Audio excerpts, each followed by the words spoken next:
Welcome back to the deep dive. So if you've ever picked up the Constitution of India, or, even just seen how thick that book is, we are dealing with something truly monumental. Oh, absolutely. It's the longest written national constitution in the world. I mean, just an incredibly audacious blueprint for a new republic born from, well, one of the most violent political divorces in history. That's a perfect way to put it. And today, we're really taking on the architecture of that sovereignty. Our mission isn't just to, read the articles, is to understand the process. The how. Exactly, the how. So for you, the learner, the goal is to really grasp this intricate machinery, the political battles, the logistical nightmares, the compromises, and of course, the incredible people who had to wrestle this massive project into existence during, well, a period of just immense chaos. Right. And we're going to trace how this idea, the right of Indians to frame their own governance, how that evolved from a radical concept to an accepted political necessity. It wasn't a gift from the British. Not at all. It was a demand that just grew louder and louder. Okay, let's unpack this timeline. Where does this crucial demand for a Constituent Assembly actually first appear? Well, the initial spark is surprisingly early, and it came from a slightly unexpected place. The very first concrete proposal for a Constituent Assembly was put forward in 1934 by M.N. Roy. A pioneer of the communist movement in India. Exactly. And you have to think about the political climate then. Yeah. I mean, the country was still completely under the control of the British Raj. So to suggest that India should frame its own fundamental law, totally free from London's oversight, that was a profoundly radical idea. And just a year later, it goes from a radical idea to, well, mainstream political force. It does. The Indian National Congress, the INC, they quickly saw the power of this. In 1935, they officially embraced the demand. It became a central, non-negotiable part of their platform. But the demand really crystallizes in 1938 with Jawaharlal Nehru. It does, and Nehru adds this layer of democratic legitimacy that just fundamentally changes the whole conversation. How so? Well, he's speaking on behalf of the INC, and he declares, very emphatically, that the Constitution of Free India must be framed without any outside interference at all. And here's the crucial part.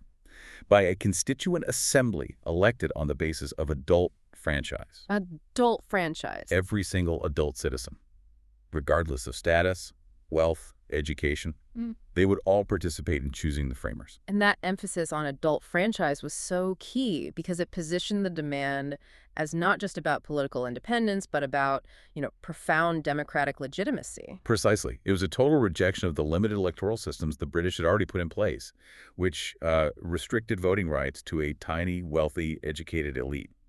Nehru was basically saying, if this is the law for all of us, it has to be framed by representatives chosen by all of us. So how did the British react to this mounting pressure, especially, as global politics were starting to shift pretty dramatically? Well, the leverage came, as it so often does, from global conflict. World War II breaks out, and Britain desperately needs India's support. Right, military and political. And that provided the opportunity. In 1940, the demand for a Constituent Assembly was accepted, at least in principle, in what was called the August Offer. But accepting something in principle is miles away from actually doing it. Oh, absolutely. A couple of years later, the British tried to formalize this with the Cripps proposals in 1942. Sir Stafford Cripps comes to India with a draft proposal for a constitution to be adopted after the war ended. So it was the first concrete plan, but it was post-dated. Exactly. And this is where the political landscape just fractures.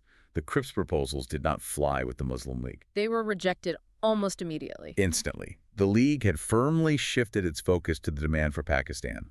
So they were insistent on 2 autonomous states and, logically, 2 separate constituent assemblies. That rejection was the first massive political roadblock. Which brings us to the final, pivotal stage of negotiation, the Cabinet Mission in 1946. This is really the moment of truth. It was. The Cabinet Mission, sent in March 46, was a heavy-hitting delegation. You had Lord Pethick Lawrence, Sir Stafford Cripps was back again, and A.V. Alexander. Their job was to find a middle ground. And the scheme they came up with was, well, a political tightrope walk? It really was. They explicitly rejected the idea of 2 constituent assemblies. They upheld the idea of a united India. But the structure they proposed for that single assembly was so intricately divided, it grouped provinces in a way that gave enormous autonomy to Muslim-majority areas. So it was a compromise designed to keep them in the room. A very clever, or maybe complex compromise. Yeah. And it ultimately satisfied the Muslim League just enough to agree to participate, at least initially, and that laid the foundation for the assembly that finally convened in November 1946. So that political chess game leads us right to the structural blueprint. Let's get into Section 1, how this assembly was actually put together. The numbers and mechanics here get incredibly detailed. They do. So the blueprint.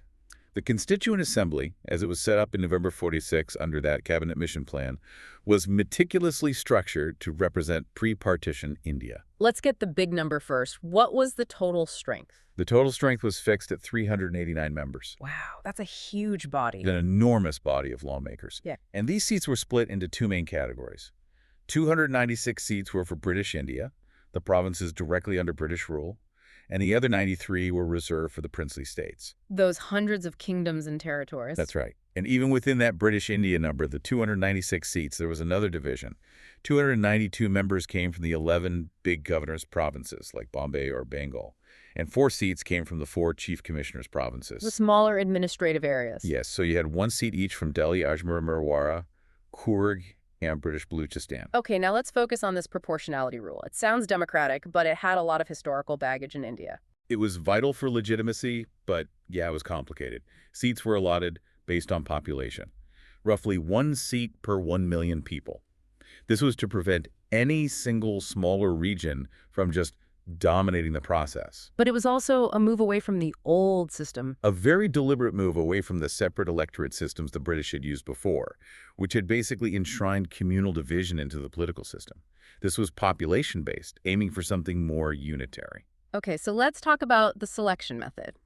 Because this assembly was a hybrid, right? Part elected, part nominated. That's the crucial point. And the elected part is where the first real criticism of its legitimacy comes from. Absolutely. The 296 representatives for British India were indirectly elected. They were chosen by the members of the provincial legislative assemblies. And here is the core limitation. Those provincial assemblies were themselves elected on a highly limited franchise. Let's clarify that for our listener. What exactly does limited franchise mean in this context? Because it's a huge point. It means the vast majority of the population was excluded from voting. Voting rights were determined by things like paying a certain level of tax, owning property, or having a certain level of education. So basically the poor, the illiterate, the huge agrarian population. The true majority of India. They had no direct say in electing the people who would then elect the framers of their constitution.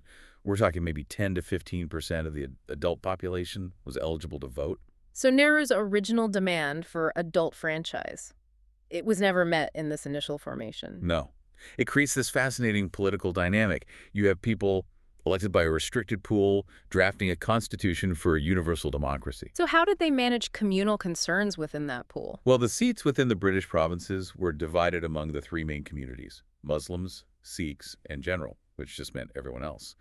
And the election within those provincial assemblies used proportional representation by means of the single transferable vote. Okay, that's dense legal language. Yeah. In simple terms, what does that actually achieve? It's a system that's designed to make sure that minority groups within that electoral college, in this case the provincial assembly, get representation proportional to their numbers.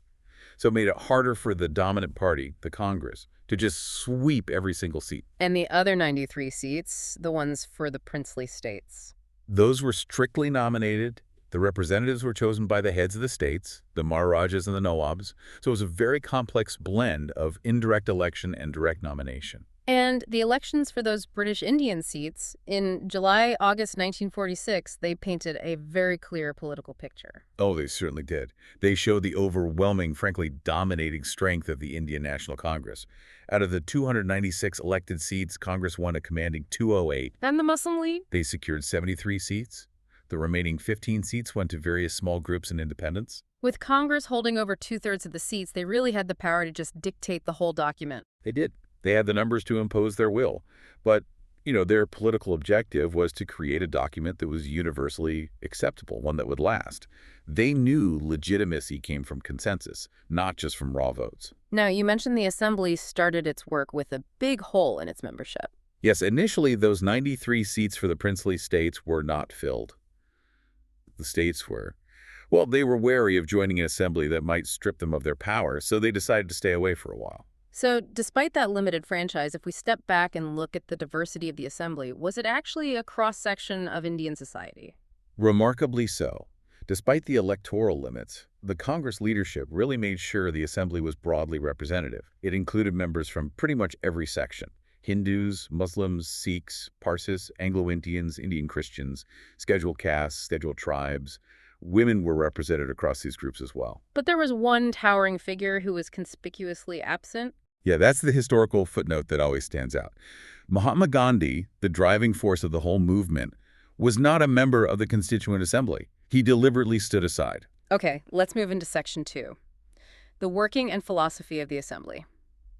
The assembly is seated, but with the Muslim League boycotting, the first order of business wasn't law. It was really about defining their soul. Precisely. The first meeting was on December 9, 1946, and it was immediately overshadowed by this political tension.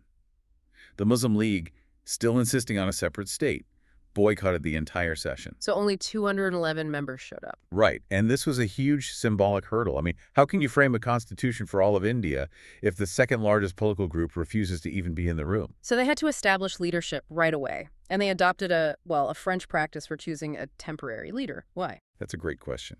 It was just a simple, pragmatic decision. It was designed to signal continuity, neutrality, and respect for experience in a moment of crisis. So, following the French practice of electing the oldest member, Dr. Satchidananda Sinha was elected as the temporary president. A stopgap measure. Exactly. And the permanent leadership solidified pretty quickly after that. The Assembly elected Dr. Rajendra Prasad as the permanent president. And they also wisely appointed 2 vice presidents, H.E. Mukherjee and V.T. Krishnamachari. The single most important philosophical document to come out of these early sessions was the Objectives Resolution. Moved by Jawaharlal Nehru on December 13, 1946, just days after the first meeting. And this resolution, it wasn't a draft law. It was a declaration of intent. It laid down the fundamental principles, the philosophy, upon which the entire Constitution was going to be built. Let's break down the key tenets. But let's talk about the political commitments they represented, not just the words. Okay, so the first 2 really defined sovereignty. India was to be an independent sovereign republic, a union of British India, the Indian states, and any other territories willing to join, a decisive break from the old dominion status. And what about the third and fourth points? They dealt with that critical balance between the center and the states, which was a huge political disagreement at the time. And that's where the genius of it lies. The third point decreed that the states would be autonomous units and would retain residuary powers. Meaning any power not specifically given to the center belongs to the state. Exactly. And this was critical for appeasing regions that were worried about an overly powerful central government. It was even a direct nod to the concerns raised by the Muslim League, even though they weren't there. And the fourth commitment. The democratic bedrock. All power and authority were derived from the people. No divine right, no foreign authority. Power flowed from the bottom up. Then came this expansive list of citizen rights. Yes, the fifth point. It guaranteed justice, social, economic, and political, equality of status and opportunity, and freedom of thought, expression, belief, faith, worship, and so on. The sheer breadth of the rights listed was, a comprehensive social contract. But aspirational documents can sometimes overlook the most vulnerable. What did the resolution say about minorities? That was the crucial sixth tenet. It ensured adequate safeguards would be provided for minorities, backward and tribal areas, and other depressed classes. This showed that the framers were committed to inclusion from the very beginning. And the final 2 points looked outward. Right. Seventh was maintaining the integrity of the Republic's territory, and eighth was the international vision that India would attain its rightful place in the world and contribute to world peace. And when was this powerful philosophical document finally adopted? It was unanimously adopted on January 22, 1947, and its legacy is immense. It served as the moral and political foundation for everything that followed, and in a slightly modified form, it is the preamble of the present Constitution. So the assembly was born in one political reality, but history pivots dramatically. Let's move to section 3. The Great Pivot. This is all about sovereignty and that dual functionality, all driven by the reality of partition. The political ground just shifted completely in 1947. The princely states, which had been holding back, well, their calculus changed. Representatives gradually began to join, especially after the Mountbatten Plan of June 3, 1947, which finalized partition. Which meant the Muslim League members from territories now assigned to Pakistan had to withdraw. Exactly. Members from West Punjab, East Bengal, Sindh, they all withdrew. This meant a complete physical and numerical restructuring of the Assembly for India. So what were the new final numbers that the framers were working with? The total strength was reduced from the original 389 down to 299. The seats to the Indian provinces fell from 296 to 229, and the seats for the princely states, now rapidly integrating, settled at 70. And this political shift was enshrined in law by the Indian Independence Act of 1947, which fundamentally altered the Assembly's legal status in three really critical ways. These shifts transformed the Assembly from a limited body into the nation's supreme authority. First, it was made a fully sovereign body, meaning it could frame any constitution it wanted. It could even abrogate or alter any law made by the British Parliament in relation to India. That was the legal declaration of independence. That's a massive transfer of power. But the second statutory change is this administrative anomaly that really speaks to the political ingenuity of the time. The dual role. This is truly fascinating. They decided the Constituent Assembly would perform two entirely separate functions on separate days. It was tasked with making the Constitution and simultaneously enacting ordinary laws for the country. It became the Provisional Parliament of India. The Dominion Legislature. Imagine the mental gymnastics required. One day you're debating the philosophical limits of liberty, and the next you're passing a budget or dealing with civil service issues. How did they manage that organizational split? They had two different chairs. When the Assembly met as the constituent body working on the Constitution, it was chaired by Dr. Rajendra Prasad. When it met as the legislative body, the Provisional Parliament, it was chaired by G.V. Mavlankar, who was elected as the Speaker. And this complex dual functionality continued for over 2 years. All the way until November 26, 1949, when the constitutional task was formally finished. That level of multitasking, I mean, few other founding bodies in history have ever had to manage that. They weren't just drafting a future government, they were the functioning government. Absolutely. Think about it. Any major issue of the day, refugee crises, food shortages, they had to manage it in their legislative capacity, even as they were theoretically debating the permanent framework that might govern those exact issues. The pressure was unbelievable. And beyond law and constitution making, the Assembly handled all the ceremonial functions of a new sovereign state. They did. In May 1949, they ratified India's decision to remain in the Commonwealth. They adopted the national flag on July 22, 1947, just weeks before independence. And it right at the finish line. On January 24, 1950, they adopted the national anthem and the national song. And on that very same day, they formalized the transition by electing Dr. Rajendra Prasad as the first president of India. So the Assembly wasn't just a drafting committee, it was the chrysalis of the entire republic. And to do this, they studied the constitutions of about 60 countries. Over 11 sessions, spanning almost 3 years, they were committed to drawing lessons from global experience, but always adapting them to the unique reality of India. They weren't just copying, they were synthesizing. Let's talk about the actual mechanics of creation. Section 4, the engine room committees and the drafting process. You don't manage this level of complexity without a massive organizational structure. Indeed. The Assembly's effectiveness really hinged on its committee system. There were 8 major committees dealing with core constitutional principles, and then numerous minor committees for specific topics. And looking at the major committees, you see a really deliberate distribution of power among the key figures. It was a conscious political strategy. Jawaharlal Nehru, the visionary, he chaired the committees dealing with the conceptual framework, union powers, union constitution, and the States Committee. So Nehru handled the big picture. Sardar Patel, the Iron Man, handled the structural realities on the ground. Exactly. Sardar Patel chaired the Provincial Constitution Committee. But more importantly, he chaired the enormously sensitive Advisory Committee on Fundamental Rights, Minorities, and Tribal and Excluded Areas. That put Patel right at the center of the toughest social issues. And Dr. Rajendra Prasad, as president of the Assembly, he oversaw the machinery. Right, his roles were procedural. He chaired the Rules of Procedure Committee and the Steering Committee, basically managing the timeline and agenda. He kept the engine running smoothly. And that committee structure shows just how nuanced the pursuit of rights really was. Let's use the Advisory Committee substructure as an example of that detail. Sardar Patel's advisory committee was immediately split into 5 specialized subcommittees because the issues were just too complex. You had the Fundamental Rights Subcommittee, chaired by J.B. Kripalani. You had the Minorities Subcommittee, chaired by H.C. Mukherjee. And even here, the reality of partition interfered with their plans. It did. They had planned a subcommittee for the Northwest Frontier tribal areas, but after the partition plan was finalized, those areas became part of Pakistan, so that specific subcommittee's mandate just ceased to exist. Okay, so now we arrive at the nerve center, the intellectual powerhouse. The drafting committee, set up on August 29th, 1947. This committee was crucial. Its job was synthesis and legal precision, and it was chaired by the legal titan, Dr. B.R. Ambedkar. The other 6 members were all intellectual and legal heavyweights in their own right. And this committee saw changes that showed the immense personal toll of the work. The commitment was immense. B.L. Mitter had to resign due to ill health and was replaced by N. Madhava Rao. Tragically, D.P. Khaitan passed away in 1948, and P.T. Krishnamachari replaced him. Describe the actual process of turning all those committee reports into a functioning constitutional draft. They took all that foundational work and prepared the first draft of the Constitution. They published this in February 1948.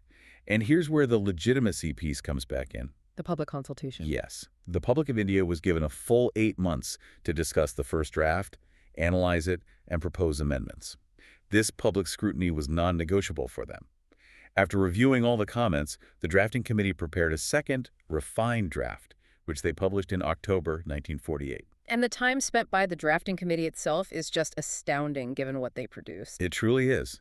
The drafting committee sat for only 141 days, that's less than 6 months in total, to prepare these initial drafts.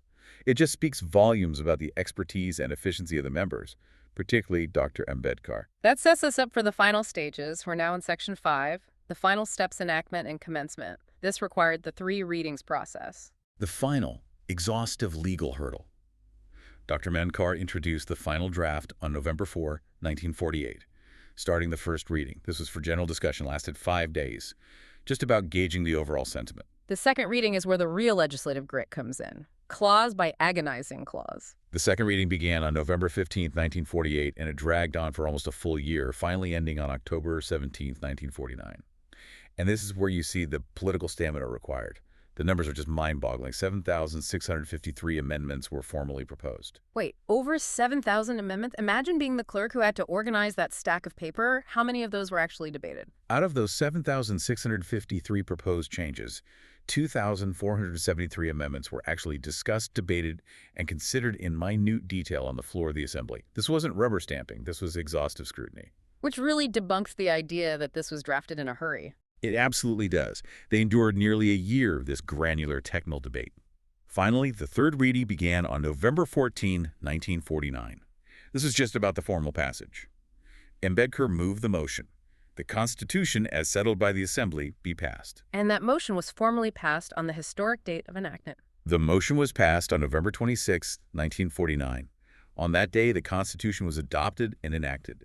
The document was signed by the President and the 284 members who were actually present in the hall. What was the final scope of the document adopted that day? It contained a preamble, 395 articles, and 8 schedules. And a little procedural quirk. The preamble was actually enacted after the rest of the Constitution just to ensure it perfectly summarized the finished document. We have to pause here to give credit to Dr. B.R. Ambedkar. His role went way beyond just being a chairman. His contribution was singular. He piloted the draft Constitution through the Assembly. He was known for his incredible command of constitutional law, his logical, forceful, persuasive arguments. He is rightfully recognized as the father of the Constitution of India, the chief architect. Okay, let's clear up a major point of confusion for many. Why are there 2 dates of commencement? The whole thing didn't take effect on November 26, 1949. This is a critical distinction. Yeah. They needed the new state to function immediately, but they wanted the full ceremonial launch for a later, more symbolic date. So on November 26, 1949, you had immediate enforcement. Covering what? Provisions related to immediate practical necessities. So citizenship, elections, the provisional parliament. Basically, the operational machinery of the new state had to be up and running right away. Which specific articles were activated immediately? Articles 5 through 9 on citizenship, Article 60 for the President's oath, Article 324 for the Election Commission, and then various transitional provisions. But the main event, the full commencement, waited for the second, more symbolic date. Yes, the rest of the Constitution, the major part, came into force on January 26, 1950. This is the date celebrated every year as Republic Day. And that date was chosen for a powerful symbolic reason, wasn't it? It was. January 26 was chosen for its deep historical resonance. It was on this day back in 1930 that Purna Swaraj Day, or Complete Self-Rule Day, was first celebrated, following the 1929 Lahore session of the INC. So they were linking the new republic directly back to that Declaration of Complete Independence. Exactly. And once the Constitution fully commenced, the old order was formally swept away. The Indian Independence Act of 1947 and the huge Government of India Act of 1935 were officially repealed. This entire process, while achieving a remarkable feat, was immediately subjected to intense criticism. And that leads us into our final section, context and critique. But before the criticism, we need to acknowledge the strategic groundwork laid by the Congress before the Assembly even started. This is vital context. The Congress Party was highly organized. While elections were still happening in July 1946, the INC appointed an experts committee specifically to prepare material and strategy for the Assembly. Who was steering this initial effort? Jawaharlal Nehru chaired it. It included key figures like K.M. Munshi and N. Gopalaswamy Iyengar. They held sittings. They weren't just thinking about procedures, they were drafting the philosophical foundation. And the output of this pre-work directly influenced the entire process. It did. The historian Granville Austin observed that it was this Congress Experts Committee that set India on the road to her present constitution.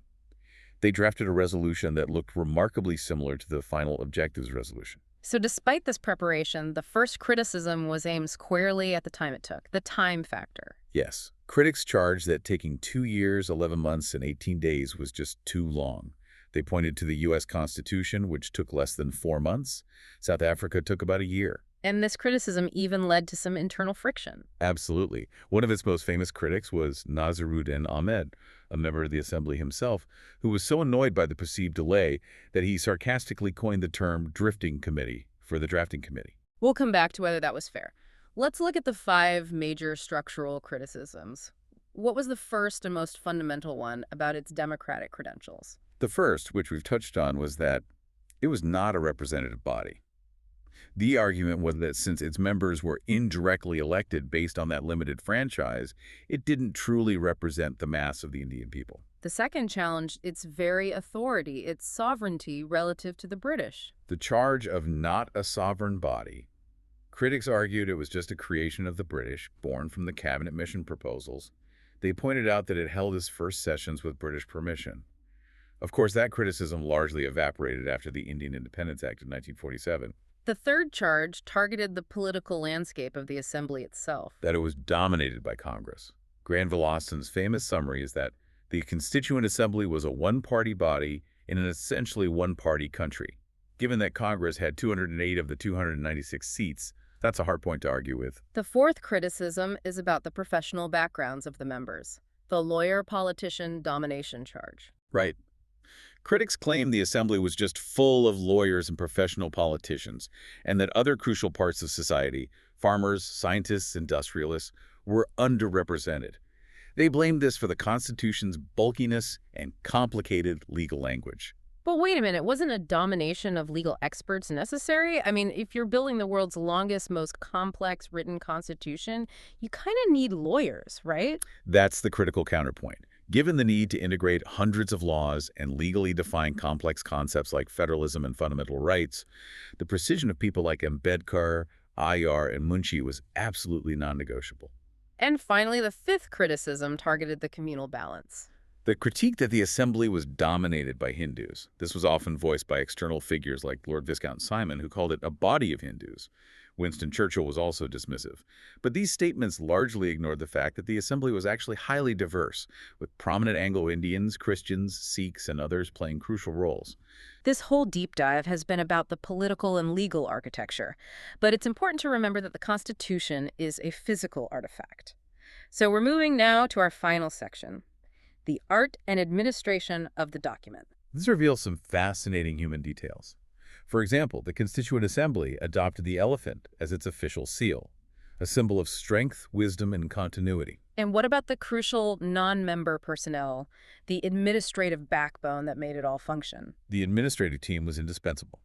You had Sir B.N. Rao, the constitutional advisor, providing impartial legal guidance.